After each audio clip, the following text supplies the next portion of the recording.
तो एक हीरो बनता कैसे है? क्या वो हमेशा बहादुरी और ताकत से ही बनता है? आज हम एक ऐसी क्लासिक लोक कथा को समझने जा रहे हैं जो दिखाती है कि कैसे किसी की महानता की कहानी सच्चाई पर नहीं बल्कि सिर्फ कुछ भाग्यशाली इत्तेफाकों पर बन सकती है। यही वो सवाल है जो झपट्टा की कहानी में छिपा है। एक ऐसा आदमी जिसकी पूरी की पूरी शोहरत आप कह सकते हैं एक धोखे पर बनी थी। तो चलिए इस दिलचस्प कहानी में उतरते हैं।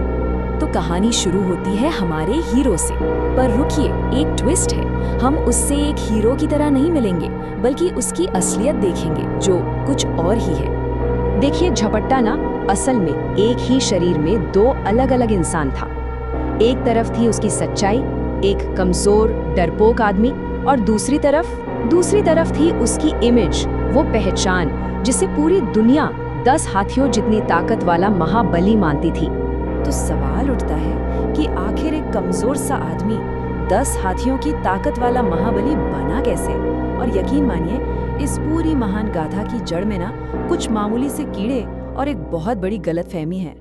और यहीं से देखिए किस्मत का सारा खेल शुरू होता है। झपट्टा ने तो बेचारे ने बस कुछ कीड़े मारे थे, लेकिन लोगों को लगा कि उसने सांप मार दिए। और बस देखते देखते ये छोटी सी गलतफहमी पूरे राज्य में एक कहानी बनकर फैल गई और झपट्टा को एक ऐसी भूमिका में डाल दिया गया जिसके लिए वो दूर दूर तक तैयार नहीं था। अब सोचिए, जब राजा का बुलावा आया होगा तो झपट्टा का क्या हाल हुआ होगा। उसकी तो जान ही सूख गई। उसे लगा बस अब मेरा झूठ पकड़ा गया, सब खत्म। पर किस्मत को तो कुछ और ही मंजूर था। सजा मिलना तो दूर की बात है, उसे मिला सम्मान, ढेर सारी दौलत और हाँ, एक ताकतवर दुश्मन भी। अब झपट्टा की कहानी सिर्फ कोई गली मोहल्ले की अफवाह नहीं थी, इस पर तो खुद राजा ने शाही मोहर लगा दी थी।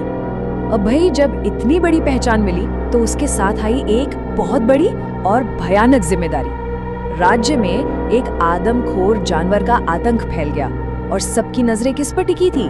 जाहिर है, हमारे महाबली झपट्टा पर। राजा ने हुक्म सुना दिया कि उस नरभक्षी को जिंदा पकड़ना है। अब जरा सोचिए, एक ऐसा आदमी जो मुश्किल से अचार का मर्तबान उठा पाता हो, वो ये कैसे करेगा? तो झपट्टा ने क्या प्लान बनाया? कोई बहादुरी का नहीं, बल्कि डर का। उसने फैसला किया कि वो रात के अंधेरे में राज्य से ही भाग जाएगा। और एक बार फिर देखिए किस्मत का कमाल। भागने की कोशिश में वो सीधा जाकर बेहोश पड़े नरभक्षी से टकरा गया। और जब तक सैनिक वहां पहुंचे, उन्होंने जो देखा उससे उन्हें लगा कि झपट्टा ने अकेले ही उस दानव को काबू कर लिया है। तो यहाँ असल में क्या हुआ ये जरूरी नहीं था, जरूरी ये था कि लोगों ने क्या देखा। इस एक घटना ने तो सब कुछ बदल दिया। अब लोग उसे सिर्फ एक ताकतवर इंसान नहीं बल्कि लगभग देवता समझने लगे। अब तो उसकी इस झूठी शान से बचकर निकलना और भी नामुमकिन हो गया था। लेकिन कहानी यहीं खत्म नहीं हुई। अब दांव और भी बड़ा हो गया। एक पड़ोसी राज्य ने जंग का ऐलान कर दिया और सेनापति कौन बना?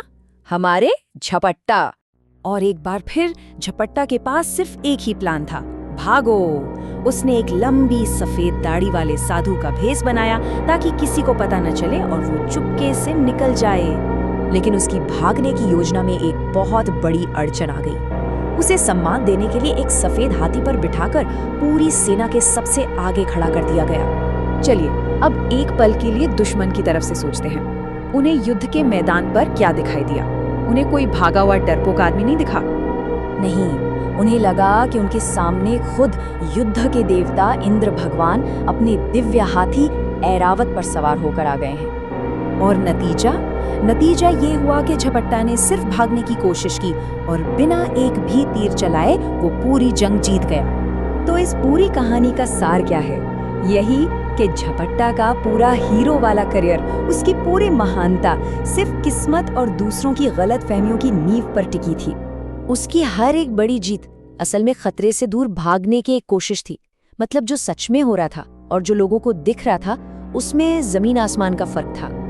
और ये कहानी हमें रेप्यूटेशन या कहें कि प्रतिष्ठा का असली मतलब समझाती है। प्रतिष्ठा हमेशा सच्चाई पर नहीं बनती, वो इस बात पर बनती है कि लोग क्या मानना चाहते हैं। झपट्टा की कहानी सुनने में तो एक मजेदार लोक कथा लगती है, पर अपने पीछे एक बहुत गंभीर सवाल छोड़ जाती है। ये सोचने पर मजबूर करती है कि इतिहास में जिन नायकों की हम कहानियां सुनते हैं उनमें से कितने वाकई हीरो थे और कितने बस झपट्टा की तरह खुशकिस्मत थे।